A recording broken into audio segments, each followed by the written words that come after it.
Welcome to our amazing channel VBS tutorial 1.0। तो last time हमने अपना चैप्टर नंबर 1 चालू कर दिया था, हेरिडिटी एंड इवोल्यूशन। उसमें हमने लास्ट लेक्चर में लिखा था एविडेंसेस चालू किया था। फर्स्ट एविडेंसेस था अपना मॉर्फोलॉजिकल एविडेंसेस, अब हम लोग आज स्टार्ट करेंगे नेक्स्ट वन से। ओके, सो आज हम लोग देखेंगे अपना सेकंड एविडेंस जो कि अपना है एनाटॉमिकल एविडेंसेस। ओके, तो इसमें क्या है, एनाटॉमी वर्ड यूज हो रहा है। एनाटॉमी मतलब क्या, internal structure of a body. ठीक है, हाथ में जॉइंट्स कैसे जॉइन है और अपने बोन्स कैसे जॉइन है, अपने अंदर का स्ट्रक्चर कैसा है अपना, ठीक है, वो सब। तो इसमें कुछ एग्जांपल्स दिए गए आपकी बुक में, वो देख लेते हैं। पहला एग्जांपल आपका बैट, वेल और ह्यूमन, इन तीनों को एग्जांपल में साथ में लिया गया है। तो इसमें बताया गया है कि आपका जो बैट है, ह्यूमन हैंड है और वेल है, सो इन सब में सिमिलरिटीज है। ऊपर से दिखने के लिए नहीं, मॉर्फोलॉजिकली सिमिलरिटीज नहीं है, पर इंटरनल जो बॉडी स्ट्रक्चर्स है उनकी वो कैसे काइंड ऑफ सिमिलर है। जैसे कि हाथ ले लो, उनके जॉइंट्स कैसे हैं, उनके जो अपने हाथ है वो कैसा है। ठीक है, ये सारे एविडेंसेस क्या बता रहे हैं कि एनाटॉमिकली वो क्या है, सिमिलर है। ठीक है, तो यहाँ पे लिखा क्या है वो देख लेते हैं। No morphological similarities, so of course वो लोग ऊपर से दिखने के लिए वो लोग सेम नहीं है, बट उनका जो इंटरनल स्ट्रक्चर है वो कैसे सिमिलर है। तो वो एक एविडेंस हो गया इस चीज के लिए। ठीक है, सो आपको क्लियर विद दिस एनाटॉमी होता क्या है, एनाटॉमिकल एविडेंसेस में क्या क्या है। ठीक है, नेक्स्ट करते हैं अपना वेस्टिजियल ऑर्गन। वेस्टिजियल ऑर्गन क्या होता है, एक यूजलेस ऑर्गन होता है या फिर समटाइम्स डिजेनरेटेड ऑर्गन होता है। मतलब क्या, एक दो ऑर्गन वो जो लोग यूज नहीं कर रहे, यूजलेस, और एक वो ऑर्गन होते हैं जो कि हम लोग होने के बाद भी हम लोग उसका यूज नहीं कर रहे। ठीक है, बट पहले वो ऑर्गन्स हम लोग यूज करते थे, इसलिए वो हम लोग की बॉडी में प्रेजेंट है। ठीक है, अब उसके कुछ एग्जाम्पल्स है वो देख लेते हैं। First example is appendix. Okay, so appendix हमने देखा है कि वो कहाँ प्रेजेंट होता है, लार्ज इंटेस्टाइन के एंडी में प्रेजेंट होता है। ठीक है, पर उसका यूज हम लोग की लाइफ में कुछ नहीं है, पर ये पहले से हमारी बॉडी में प्रेजेंट है, मतलब बहुत टाइम पहले से हमारे बॉडी में प्रेजेंट है, पर अब प्रेजेंट होने के बाद भी उसका यूज क्यों नहीं है। तो इसका रीजन है कि पहले से हम लोग पहले कच्चा खाना खाते थे। ठीक है, कच्चा खाना खाने की वजह से हम लोग को सेल्यूलोज डाइजेस्ट करना पड़ता था, पर वो डाइजेशन के लिए हम लोग क्या चाहिए, एंजाइम्स चाहिए। तो एंजाइम कहाँ से आएगा, अपने अपेंडिक्स से आएगा। पर अब हम लोग के खाना कच्चा खाते हैं क्या, नहीं, अब हम लोग पक्का खाना खाते हैं, तो सेल्यूलोज डाइजेस्ट करने की जरूरत नहीं पड़ेगी। ठीक है, तो इसलिए इसका यूज होता नहीं है, पर फिर भी अभी भी ऐसे ऑर्गेनिजम्स हैं जिनमें ये यूज होता है। ऐसे कौन से ऑर्गेनिजम्स है, रूमिनेंट वाले। रूमिनेंट मतलब क्या, गाय बकरी ये सब, क्योंकि वो लोग क्या खाते हैं, घास भूसा खाते हैं। राइट, घास भूसे में क्या होता है, सेल्यूलोज प्रेजेंट। सेल्यूलोज डाइजेस्ट करने के लिए हम लोग को क्या चाहिए, ये सब एंजाइम्स चाहिए, जो कि कहाँ प्रेजेंट रहेगा, अपने अपेंडिक्स में। ठीक है, now next is other example is tail bone. इसको हम लोग क्या बोलते हैं, कॉक्सिक्स बोलते हैं। टेल बोन, टेल बोन का क्या काम है, टेल बोन क्यों है, टेल बोन का होने का मतलब क्या कि पहले हम लोग को पूंछ थी, वो एक एविडेंस है कि हम लोग कहाँ से आए, बंदरों से हम लोग आए। ठीक है, तो ये क्या है, एविडेंस है, पर अब हम लोग उसका यूज नहीं करते, बहुत टाइम तक हमने उसका यूज नहीं किया, इसलिए वो क्या हुआ, डिजनरेट हो गया और गायब हो गया, पर उसका टेल बोन जो अभी भी है, प्रेजेंट है।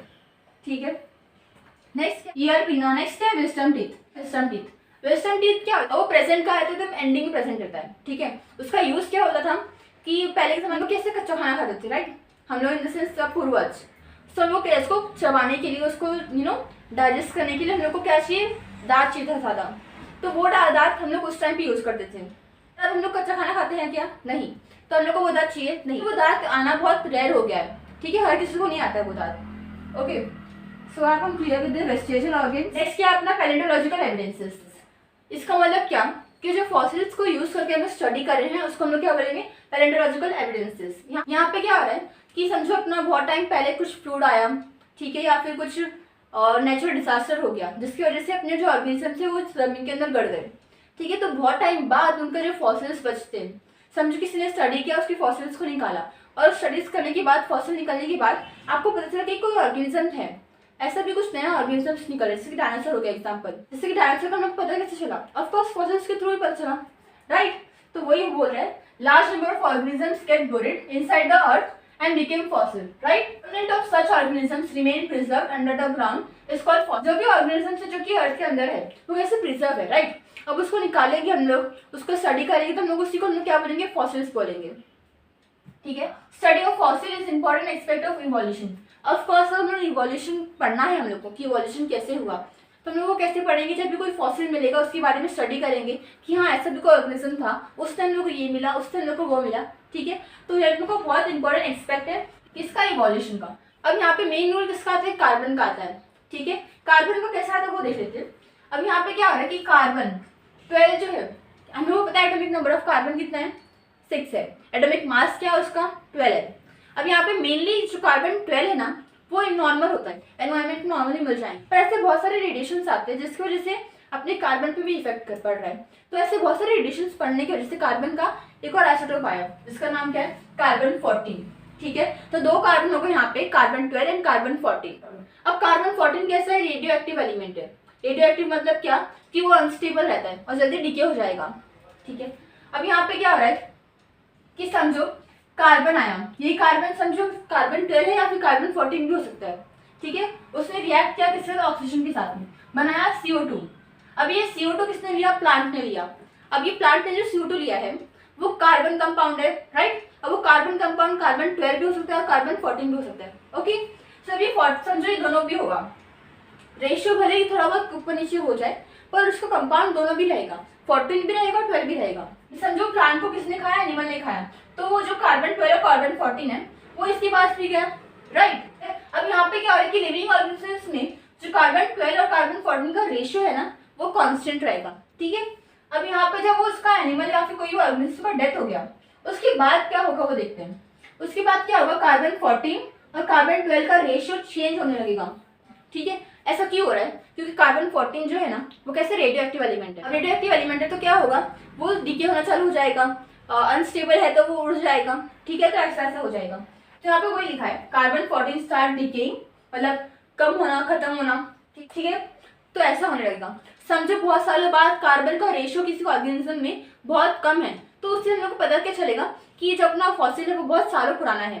क्यों, क्योंकि कार्बन की वजह से कार्बन 14 उसमें कम है, कार्बन 12 और कार्बन 14 में जो रेशियो होते हैं वो कैसे डिफरेंस आएंगे उसमें, कार्बन 14 कम है तो इसका मतलब क्या होगा कि बहुत टाइम का फॉसिल है। और इसी तरीके को हम लोग क्या बोलते हैं, कार्बन डेटिंग मेथड। ठीक है, so I am clear with this. आगे दो और बच्चे हैं वो करते हैं। ओके, सो एविडेंस में नेक्स्ट क्या है अपना, कनेक्टिंग लिंक। अब यहाँ पे कनेक्टिंग लिंक मतलब क्या, समझो एक म्यूचुअल फ्रेंड है कनेक्टिंग लिंक। ठीक है, एग्जाम्पल के थ्रू बताती हूँ मैं आपको। यहाँ पे एग्जाम्पल जो है पेरीपेटस। ठीक है, पेरीपेटस लिखते हैं। पेरीपेटस जो है वो एनिलिडा को भी जानता है एंड आर्थ्रोपोडा को भी जानता है। ठीक है, पेरीपेटस किसको जानता है, एनिलिडा को एंड आर्थ्रोपोडा दोनों को, पर ये दोनों आपस में दूसरे को नहीं जानते। ठीक है, पेरीपेटस के यहाँ पे एक म्यूचुअल फ्रेंड है जो कि इसको भी जानता है और इसको भी जानता है। तो यहाँ पे हो क्या रहा है कि पेरीपेटस के पास एनिलिडा के कुछ कैरेक्टर्स है जैसे सिगमेंटेड बॉडी, एंड पेरीपेटस के पास आर्थ्रोपोडा की जॉइंटेड लाइक वाली प्रॉपर्टी है ना वो भी है। तो यहाँ पे क्या हो रहा है कि इसके कैरेक्टर्स भी इसके पास है और इसके कैरेक्टर्स भी इसके पास है। ठीक है, तो ये क्या हो गया, हमारा कनेक्टिंग लिंक हो गया, किसके बीच में, एनिलिडा के बीच में और आर्थ्रोपोडा के बीच में। ठीक है, कनेक्टिंग लिंक क्या हुआ समझ में आया।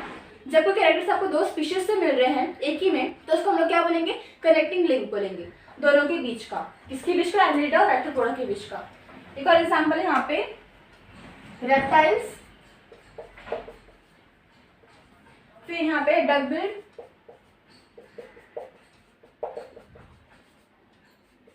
प्लेटिपस